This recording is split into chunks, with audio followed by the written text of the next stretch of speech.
வணக்கம் உறவுகளே. ஒரு முக்கியமான விஷயம் அதை உங்களுக்கு காட்ட போகிறேன். ஒரு 2 நாளைக்கு இல்லாட்டி 3 நாளைக்கு இருக்கக்கூடிய மாதிரி ஒரு ஐட்டம் அம்மா செய்கிறா. அது வந்து சோத்தோடு சாப்பிடலாம், கருவாட்டில் செய்கிறது. நான் அதை டக்குன்னு காட்டணும் பண்ணுறது தான் ஓடோண்டு ஓடி வந்து நான் அதை உங்களுக்கு காட்டுறேன். பிறகு கருவுதான் டக்குன்னு காட்டுறேன்.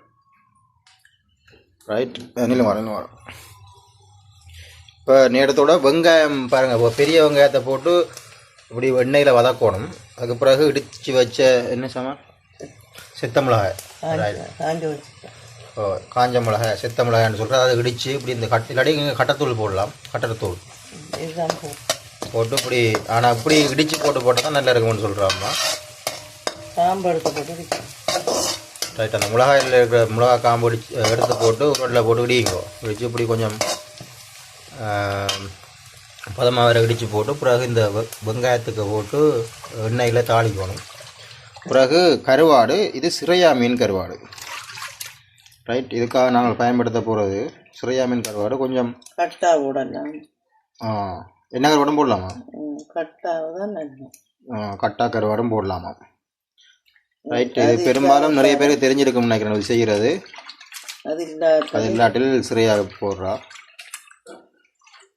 ரைட், இதை இப்படி கழுவி எடுப்போம். இல்லாட்டி ஒரு சுடுதண்ணியில் கொஞ்சம் நேரம் உப்பு தானே ஊற விட்டு போட்டு எடுத்து நாங்கள் அதை இதுக்குள்ளே போட்டு தான் செய்ய போகிறோம், தயாரிக்க போகிறோம். புளியை போடுறது இறுதியாக கொஞ்சம் பொரிஞ்சு வர புளி ரெண்டா பழப்புளி. என்ன பழப்புளி வந்து விட்டு கடைசியாக திரைக்கணும்னா சரியா. அவ்வளோதானே இந்த விளையாட்டு. எத்தனை நாள் இருக்கும் இந்த இது? என்ன பேர் சொல்கிறது? புளிச்சம்பலா? புளிப்பொரியல். கிட்டத்தட்ட ஒரு கிழமை கிட்ட இருக்குமா?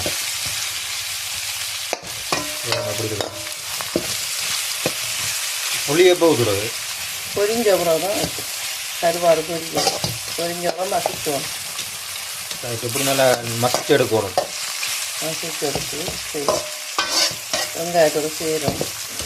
இப்படி இதுக்குள்ளே வச்சா புளி ஊற்றுறது?